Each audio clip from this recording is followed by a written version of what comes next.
Hello, everyone. Welcome back to our channel, where we dive deep into the stories that matter, peel back the layers of media bias, and shine a light on the truth.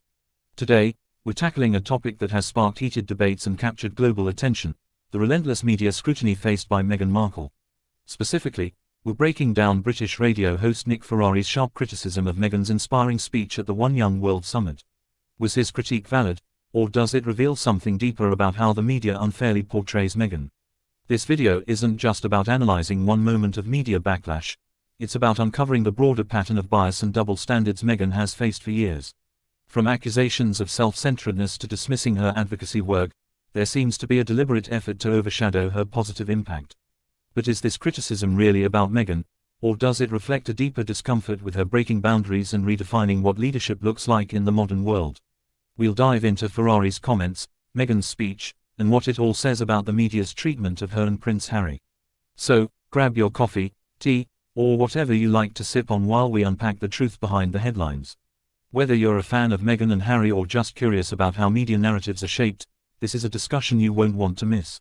Stay tuned as we challenge the critics, celebrate Meghan's work, and explore why her voice is more important than ever in today's world. Let's get into it. Nick Ferrari, a British radio host and journalist known for his polarizing opinions, recently ignited a wave of controversy with his critique of Meghan Markle's keynote address at the One Young World Summit in Manchester. During an appearance on This Morning alongside Vanessa Feltz and hosts Philip Schofield and Holly Willoughby, Ferrari dismissed Meghan's speech as overly focused on her personal life and accomplishments. He went so far as to call for the real Meghan to stand up. His critique, while harsh, is indicative of a broader trend in the British media, where Meghan Markle is disproportionately targeted with scrutiny and negativity. However, when one carefully examines Meghan's speech, the context of the event, and the overarching media narrative surrounding her, a far different and far more inspiring picture emerges. At the One Young World Summit, an event that gathers young leaders from across the globe to discuss pressing societal issues, Meghan Markle delivered a speech that was both deeply personal and universally resonant. She began by reflecting on her journey, recounting how she felt like an outsider when she first joined the organization in 2014. As a young actress on Suits, she admitted feeling intimidated and questioned whether she belonged among a group of highly accomplished activists. By sharing these honest reflections, Meghan sought to connect with her audience, acknowledging that many of them likely grapple with feelings of inadequacy in their own leadership journeys. Fast forward to 2024, Meghan is no longer just an actress but a global advocate, wife, mother, and humanitarian. Her speech celebrated the collective power of the summit's attendees, emphasizing the urgency of their work. "Your time is now. The important work can't wait for tomorrow," she told the audience. She praised One Young World's mission and encouraged the young leaders present to harness their experiences, fears, and triumphs to create meaningful change. Critically, Meghan's speech was not a self-centered monologue, as Ferrari alleged, but a strategic use of storytelling, a way to make her message relatable and impactful. By weaving her personal experiences with larger themes of resilience and activism, Meghan highlighted the interconnectedness of individual growth and societal progress. Her ability to connect her personal journey with a call to action exemplifies effective leadership, a skill often celebrated in others but criticized when employed by her. Nick Ferrari's critique of Meghan Markle's speech is emblematic of a recurring theme in British media: the undermining of Meghan's contributions by framing her as self-serving. His call for the real Meghan to stand up was both dismissive and revealing. It ignored Meghan's consistency as an advocate for empowerment and dismissed the authenticity of her words, which have always centered on inclusivity, compassion, and action. Moreover, Ferrari's remarks fit into a broader pattern of selective scrutiny. Meghan's speech celebrated collective responsibility and global activism, yet critics like Ferrari zeroed in on her personal reflections, disregarding the overarching message. This disproportionate focus mirrors the way the media often dissects Meghan's every move while glossing over similar actions by other public figures. For instance, when senior royals share personal anecdotes during public engagements, they are often lauded for their relatability and emotional depth. Yet, when Meghan uses the same approach, it is framed as narcissism or attention-seeking.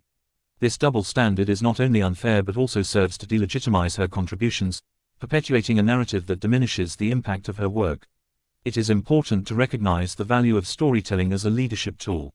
Throughout history, influential figures have used the personal stories to inspire and mobilize change.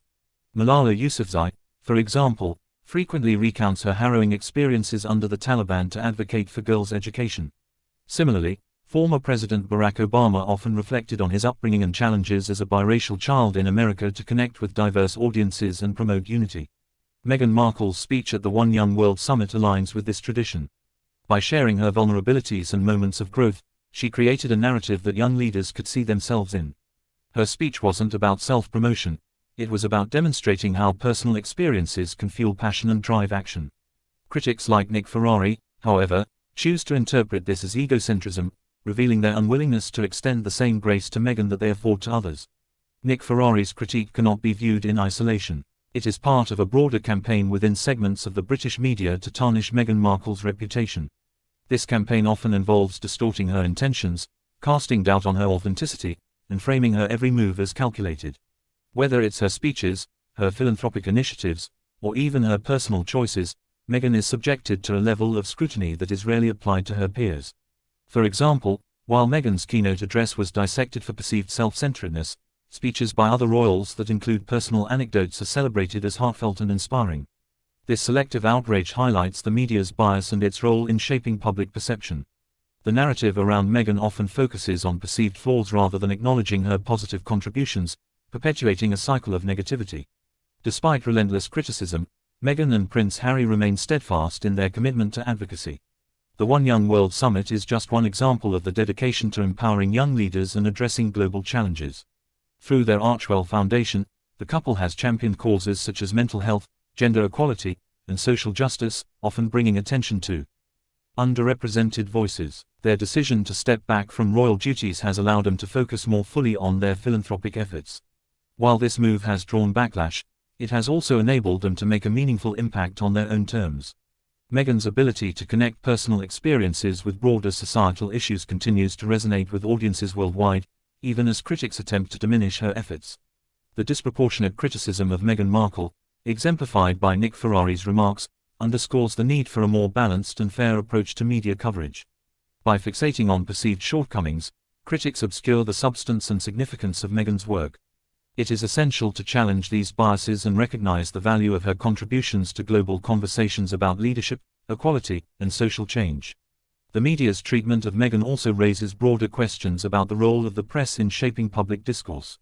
How do selective narratives influence public opinion? What are the consequences of perpetuating double standards? These are questions that deserve greater scrutiny, especially in an era where misinformation and bias can have far-reaching implications. Nick Ferrari's critique of Meghan Markle's One Young World speech is a stark reminder of the media biases that often color public discourse about her and Prince Harry. Far from being self-indulgent, Meghan's speech was a powerful example of how personal reflection can inspire collective action.